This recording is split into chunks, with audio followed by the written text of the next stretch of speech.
ሰላም እግዚአብሔር የተመሰገነ ይሁን።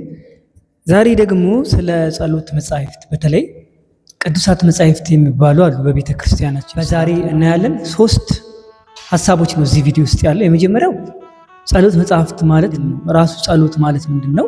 መጻሕፍት የሚባሉት እነማን ናቸው? እንደገና ደግሞ እያንዳንዱ የጸሎት መጽሐፍ ውስጥ ምንድነው የሚነበበው፣ ምንድነው የሚታሰበው፣ ስለምንድነው የሚጸለየው የሚለውን እናያለን። በመጀመሪያ እዚህ ቻናል አዲስ የሆናችሁ ሰብስክራይብ፣ ላይክ፣ ሼር ማድረግ እንዳትረሱ።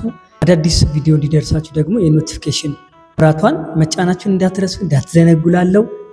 ዛሬ ስለ መጻሕፍት ቅዱሳት እናያለን። ጸሎት ማለት ከእግዚአብሔር ጋራ መነጋገር፣ ከእግዚአብሔር ጋራ ቆሞ ሐሳብን መግለጽ፣ እግዚአብሔርን ራሱ ማነጋገር ነው ይላሉ ሊቃውንቱና ጸሎት ብሂል ተናግሮተ ምስለ እግዚአብሔር ምን ማለት ነው?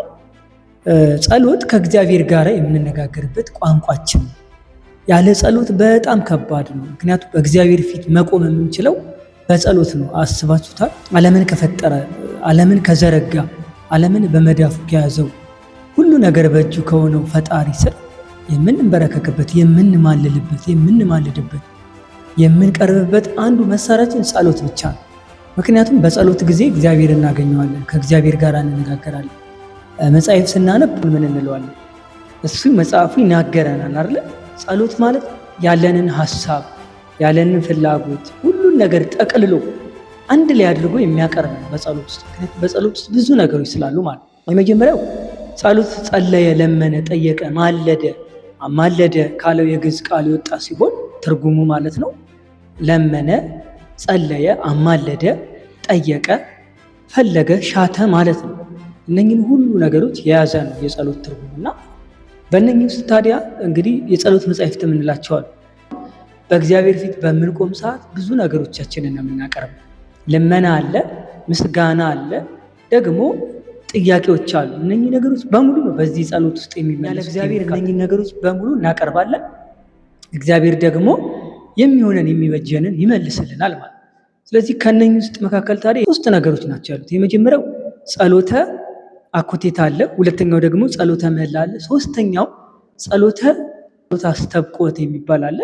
ከነኚህ 3ቱ መካከል የመጀመሪያው እንግዲህ ጸሎተ አኮቴት ነው። ይህ ማለት ጸሎት ሰማዕታት ከነደደ እሳት፣ ከተሳለ ሰይፍ፣ ከአላውያን ነገስታት፣ እንደገና ደግሞ ከክፉ መናፍስት አጋንንት፣ ከዲያብሎስ አሰራር፣ ከተለያየ ነገር የዳኑበት ጋሻቸው ጸሎት። ለዚህም ደግሞ ኤፌሶን ምዕራፍ 6 ከቁጥር 1 እስከ 2 ላይ ሰው ሐሳቡን ለእግዚአብሔር የሚገልጥበት፣ እግዚአብሔርም የሰው ልመና ተቀብሎ ፈቃዱን የሚፈጽምበት ትልቁ መንገድና ረቂቁ ምስጢር ጸሎት ነው ማለት ነው።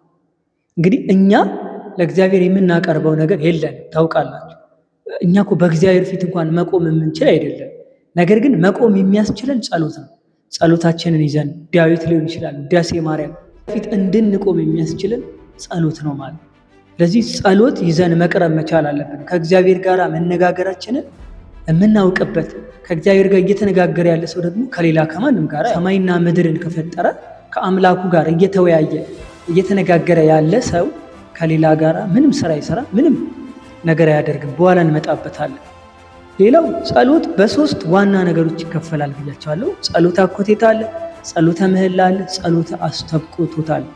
እንግዲህ የመጀመሪያው ጸሎተ አኮቴት ማለት ስለተደረገልን ነገር ልብ ልበል፣ ስለተደረገልን ነገር እንደገና እግዚአብሔር አስቀድሞ ስላደረገልን ነገር ለእግዚአብሔር ለአምላካችን ምስጋና የምናቀ። አንድ ሰው ለጸሎት በሚቆምበት ሰዓት መጀመሪያ ከጸሎቱ በፊት የሚቀድመው ልመና አይደለም፣ ምስጋና ነው ማለት። አኮቴት ማቅረብ አለብን።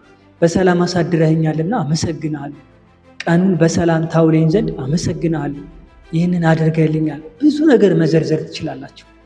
ነገር ግን እግዚአብሔር ሁሉንም ነገር እንድንዘረዝርለት ሳይሆን ብቻ በሰላም ስላነጋው ስላነቃን ለምስጋና በፊቱ ስላቆመን በራሱ ምስጋና ማቅረብ አለብን። ስለዚህ እግዚአብሔር ስላደረገልን ስለ እግዚአብሔርነቱ፣ ስለ ጌትነቱ፣ ስለ አምላክነቱ ራሱ ልናመሰግነው እንደሚገባ የመጀመሪያው ጸሎተ አኮቴት የሚለው ጸሎት ይነግረናል። መጀመሪያ አይታችሁ ከሆነ ነአኩቶ ለገባሬ ሰናያት ላዕሌነ እግዚአብሔር መሐሪ፣ እንዲሁ እኛ በጎ ነገር ያደረገ ይቅር ባይ እግዚአብሔርን አምላካችን እናመሰግነዋለን ብሎ ነው እንዲሁም ካህኑ የሚጀምረውና በዚህ በፊልጵስዩስ ምዕራፍ 4 ከቁጥር 1 6 ጀምሮ ያለውን ብናይ ፊልጵስዩስ ምዕራፍ 4 ከቁጥር 6 ላይ ነገር ግን ሁሉ ነገር ጸልዩ ይላል። ማልዱ እያመሰገናችሁ ልመናችሁን ለእግዚአብሔር አምላካችሁ አስታውቁ እንጂ በአንዳች አትጨነቁ የሚለው ማለት ግለጡ፣ አስታውቁ ብሎ በሐዋርያው ቅዱስ ጳውሎስ ለፊልጵስዩስ ክርስቲያኖች በላከላቸው መልእክት ላይ እናገኛለን። እና አኩቴት ማለት ስለተደረገልን በቃ ስለተዋለልን ውለታ ስለሆነልን ነገር እግዚአብሔር ስላደረገልን በጎ ነገር እያሰብን የምናቀርበው ምስጋና ወይም ደግሞ የጸሎት ክፍል ነው ማለት ነው። የመጀመሪያው ጸሎት አኮቴት ይባላል ማለት ነው። ሁለተኛው ደግሞ ጸሎተ ምህላ ነው። ይሄ እንግዲህ ምህላ በራሱ ቃሉ በራሱ የሚነግረን ነው። ምህላ ማለት በጋራ የምናደርገው። ይህ ማለት ደግሞ ስለ ፈውስ፣ ስለ ሀገር ነገስታት፣ ስለ ጳጳሳት፣ እንደገና ስለ ዲያቆናት፣ ስለ ካህናት፣ ስለ ምዕመናን፣ ስለ ቸነፈር የሚከሰት ጊዜ እንደገና ስለ ጦርነት፣ ረሃብ፣ እነኚህ ነገሮች ብቻ ቤተክርስቲያን አስጊ ነገር ነው ብላ በሀገራችን በሚከሰት ጊዜ ምህላ ጸሎት ይጠራል። ህዝቡ ይሰበሰባል። በጋራ በቤተክርስቲያን ሆነን የምናደርሰው ነው። ይህ ማለት ጸሎተ ምህላ አኩቴት ስለተደረገልን ስለተዋለልን ነው ብያቸዋል። ይህ ደግሞ ስለ ሀገር፣ ስለ ወገን፣ ስለ ዘመድ፣ ስለ ሞቱት ሰዎች ሊሆን ይችላል። ብቻ እየተጠራ ስለ ቸነፈር፣ ይሄ ሁሉ ነገር በሚከሰት ጊዜ ቅድስት ቤተክርስቲያናችን ምህላ ታውጃለች፣ ይደረጋል ማለት እና በእስራኤል ደግሞ ቸነፈር በተነሳ ጊዜ ይላል ካህኑ አሮን በሽተኞችን አንዱን ደግሞ ጤነኞችን ደግሞ በአንድ ወገን በማድረግ የክህነት ልብሱን ለብሶ ማዕጠንት ወርቅ ይዞ ምን ይላል መሰላችሁ? በርስት የማልክላቸውን ስለ አብርሃም፣ ስለ ያዕቆብ፣ ስለ ይስሐቅ ስትል ወገኖችን ህዝብን ማራቸው እያለ ይቅር በላቸው እያለ ይጸልይ ነበር። ይሄ ስርዓት ነው። ቅድስት ቤተክርስቲያናችን የብሉይን ስርዓት መሰረት አድርጋ የምትጸልየው ዛሬም ድረስ ካህናት በምህላ ጊዜ ማዕጠንት ይዘው ይዞራሉ አይደለ? ዕጣን አድርገው እግዚአብሔር አምላካችንን ይማጸኑታል ማለት ነው። ስለዚህ ያ በሁልቅ 1646 ላይ የተደረገውን ስርዓት ቅድስት ቤተክርስቲያናችንም ዛሬ እኛ ኦርቶዶክሳውያን በተገኘንበት በቅድስት ቤተክርስቲያናችን አጸር ግቢ ማለት ነው ምህላ ይታወጅና የስርዓት ይከናወናል እና ስለ ቅድስት ድንግል ማርያም ከሷ በነሳው ስጋ ስለተወለድከው በጥምቀትህ ዓለማትን ዞረ ባስተማርክበት በኪደተ እግርህ እንደገና ደግሞ ስለተጠመክበት እያሉ አባቶቻችን ከድንግል ማርያም መወለዱን ስለኛ ብሎ ደግሞ ጽዋተ መከራ መቀበሉን መከራ መስቀሉን መሸከሙን በቀራንዮ አደባባይ ሁለት እጆቹን እንደ ባላ ተወጥሮ ስለተሰቀለው ስለዚህ ብለህ ማረን፣ ይቅር በለን፣ አስበን፣ የሕዝብህንም ኃጢአት ይቅር በል እያለች ቅድስት ቤተክርስቲያናችን ትማጸናለች ማለት። ስለዚህ ይህ ነው ጸሎተ ምህላ የሚባለው። ጸሎተ ምህላ በራሱ በጋራ የሚደረግ በብዙ ሰዎች ማለት ነው ብዙ ክርስቲያኖች አዋጅ ታውጆ የሚደረግ ጸሎት ነው ማለት ነው። ሶስተኛውን የመጨረሻው ደግሞ ጸሎተ አስተብቅቶት ይባላል። ይህ ደግሞ ጸሎት በጣም የሚገርም ነው። አንድ ሰው ስለሚፈልገው ነገር ቦታ፣ ጊዜ፣ ሰዓት መድቦ ለይቶ የሚጸልየው ጸሎት ነው።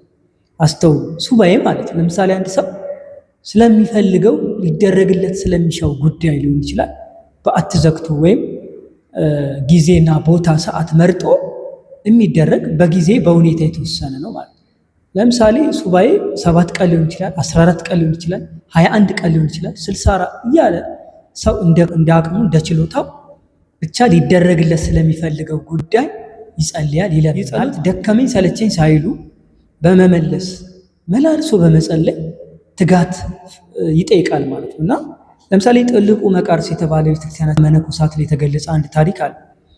ቅዱስ መቃርስ ይባላል። ትልቁ መቃርስ በመባል የሚጠራን እና አባት ወይም የመነኩሴ ገዳማትን እየሄደ እንዲሳለም ለ5 ዓመት ሳይሰለች እግዚአብሔር አምላክን የጠየቀ ደገኛ መነኩሴ ነው እና እግዚአብሔር አምላክም ከ5 ዓመት በኋላ ሄዶ ቅዱሳት መካናትን እንዲሳለም ፈቃድ ሰጠው እና የሚገርማችሁ ነገር ቅዱሳት መካናትን በሚሳለም ጊዜ ግን ከእርሱ የበረቱ በምንኩስና ሕይወት የበረቱ የጠነከሩ ኃያላን የነበሩ አባቶችን አግኝቷል። በትሩፋት በገድል ይበልጡት የነበሩትን ማለት እና በጣም የተደነቀው ምን እንዳለ ልንገራቸው። አባት ካየ በኋላ እነርሱ ናቸው እንጂ እኔ ምንድን ነኝ? አያቸው። እነርሱ የበቁ ናቸው እንጂ እኔ ምንድን ነኝ? እነሱ ናቸው እንጂ የተጋደሉ፣ እነሱ ናቸው እንጂ የጾሙት፣ እነሱ ናቸው እንጂ ዕለት ዕለት እግዚአብሔርን ያመሰገኑት፣ ከእግዚአብሔር ጋር ቅርብ የሆኑ እነሱ ናቸው እያለ ራሱን ይጠይቅ ነበር እና በገድል የበረቱ አባቶችን በማየት ራሱን እየወቀሰ ይኖር የነበረ ከዛም በኋላ በብዙ ተጋድሎ የኖረ አባት እንደሆነ በመጽሐፍተ መነኮሳት ላይ ተገልጿል። እና ይህ ራስን በዓት ዘግቶ ሊሆን ይችላል፣ ብቻ ራስን ለእግዚአብሔር አስገዝቶ ላይና የሚደረግ ጸሎት ነው። ይህ ደግሞ ቅድስት ቤተክርስቲያናችን ራሱን የቻለ ጸሎት አስተፍቅቶት ጸሎት ማለት ነው።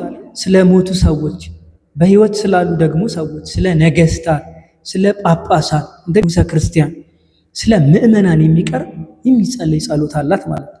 እንደገና ስለ ነጋዴያን፣ ስለ ወንዞች፣ ስለነኚህ ሁሉ ቅድስት ቤተክርስቲያናችን ትጸልያለች። አይታችሁ ከሆነ ቅድስት ኦርቶዶክስ ተዋሕዶ ቤተክርስቲያን ልዩ የሚያደርጋት ስለ ሰው ብቻ አይደለም፣ ስለ አዋፋቱ፣ ስለ ክረምት በጋው፣ ስለሚመጣው ነገር እንደገና እግዚአብሔር ይቅር እንዲለን ስለ ሁሉም፣ ስለ ወንዙ፣ ስለ ነጋዴያን፣ ስለ ምዕመናን፣ ስለ ሞቱትም ስላሉትም የምትጸልይ ቅድስት ቤተክርስቲያን ልዩ የሚያደርጋት ያ ነው እና እነኚህ ጸሎተ አኮቴት፣ ጸሎተ አስተብቅቶት፣ ጸሎተ ምህላ የሚባሉ የቤተክርስቲያናችን የጸሎት አይነቶች ናቸው። ሶስቱንም ቅድስት ቤተክርስቲያናችን ትፈጽማቸዋለች። ጸሎተ አኮቴትን ምስጋና ታቀርባለች በቅዳሴው፣ በጸሎተ ምህላው የተለያዩ ነገሮች መከራ ሲደርስባት ደግሞ ምህላ አዋጅ አውጃ ታደርጋለች ማለት ነው። ሶስተኛው አስተብቅቶት የሚባለው ደግሞ ሰዎች ስለሚደረግላቸው ስለሚፈልጉትን ነገር ይጸልያሉ ማለት ነው። እነኚህ ነገሮች እኛ መጠቀም እንችላለን። አስተውሉ። እግዚአብሔር አምላክ በብዙ ነገር ጸጋ ሰጥቶናል፣ ባርኮናል። ስለዚህ እነኚህ ነገሮች እያደረገን በህይወታችን በረከት ጸጋ እንዲበዛልን ልንጠቀም ያስፈልጋልና ይህን የቤተ ክርስቲያናችንን ስርዓት ጸሎቷን አውቀን እንድንጠቀም እንድንችል ነው ይህን ቪዲዮ ዓላማው ማለት ነው። በሌላ ሳምንት ደግሞ በሌላ ቪዲዮ እስከምንገናኝ የቪዲዮ አዲስ የሆናችሁ ሰዎች ላይክ፣ ሼር፣ ሰብስክራይብ ማድረግ እንዳትረሱ። ምክንያቱም እርግጠኛው ሰብስክራይብ ማድረጋችሁን እርግጠኛው ነው፣ ላይክ ማድረጋችሁንም እርግጠኛው ነው፣ የደውል በተን መጫናችሁንም ደግሞ እርግጠኛ ሁኑ። ሳምንት በሌላና አዲስ ርዕሰ ጉዳይ እንገናኛለን። እግዚአብሔር አምላክ ሰምቶ ከመጥፋት አምነን ከመካድ ጋር የእርሱ ፈቃድ ይሁንልን። ቸር ቆዩ።